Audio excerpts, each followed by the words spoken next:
Hello friend, আজ আমি আপনাদেরকে বলবো ফেসবুকে কিভাবে প্রোফাইল লক করবেন। আপনি ফেসবুকে খুব সহজে প্রোফাইল লক করতে পারবেন। কিভাবে করবেন আমার ভিডিওটা লাস্ট অবধি দেখুন। এই চ্যানেলে যদি নতুন হয়ে থাকেন ছোট্ট চ্যানেলটাকে সাবস্ক্রাইব করতে ভুলবেন না। তাহলে বন্ধুরা স্টার্ট করা যাক। এবারে আপনাকে ফেসবুকটাকে ওপেন করতে হবে। এবারে আপনার এই সাইটও রইতে পারে তিনটা ডট, কিংবা আপনার এই সাইটও রইতে পারে তিনটা ডট। এবারে আপনাকে তিনটা ডটে ওকে করতে হবে। এবারে আপনি একটা এই ধরনের ইন্টারফেস পাবেন। এবারে আপনাকে নিচের ধারে আসতে হবে। এবারে আপনাকে সেটিং অ্যান্ড প্রাইভেসিতে ওকে করতে হবে। এবারে আপনাকে আবার সেটিংয়ে জাস্ট এভাবে ওকে করতে হবে। আপনি যখন দিবেন ওকে করে এবারে আপনাকে নিচের ধারে আসতে হবে।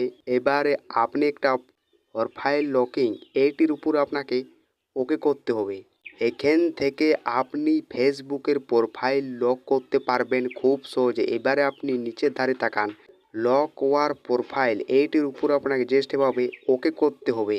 আবার আপনাকে ওকে করতে হবে। এইভাবে আপনি যখন দিবেন ওকে করে খুব সহজে আপনি এইভাবে ফেসবুক প্রোফাইল লক করতে পারবেন এইভাবে। সো বন্ধুরা, আমার ভিডিওটা যদি ভালো লেগে থাকে লাইক শেয়ার কমেন্ট চ্যানেলটা সাবস্ক্রাইব করতে ভুলবেন না। টাটা বন্ধুরাই তো কই।